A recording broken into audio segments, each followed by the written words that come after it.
Good morning everyone. তো আজকে ছিল এরকম ঠান্ডা ঠান্ডা ওয়েদার, আর তার উপরে ছিল আমার ডে অফ, তাই আমি দেরি করে উঠেছিলাম। তো দেখা যাক আজকে আমি কি করব।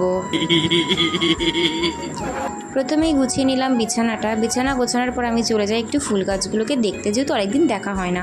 তারপরে আমি চলে গেলাম ব্রাশ করতে, যেহেতু ছুটির দিন বলে কথা। তারপরে খেয়ে নিলাম একটু চিয়া সিড। আর ব্রেকফাস্টে ছিল এই জিনিসগুলো, যেগুলো আমাকে খেতে হতো, অনেক দিন ধরে রাখা রয়েছে। তার মধ্যে সবথেকে ফেভারিট হচ্ছে লেমন পাফ বিস্কিটটা, সব থেকে ভালো খাই হচ্ছে আমি।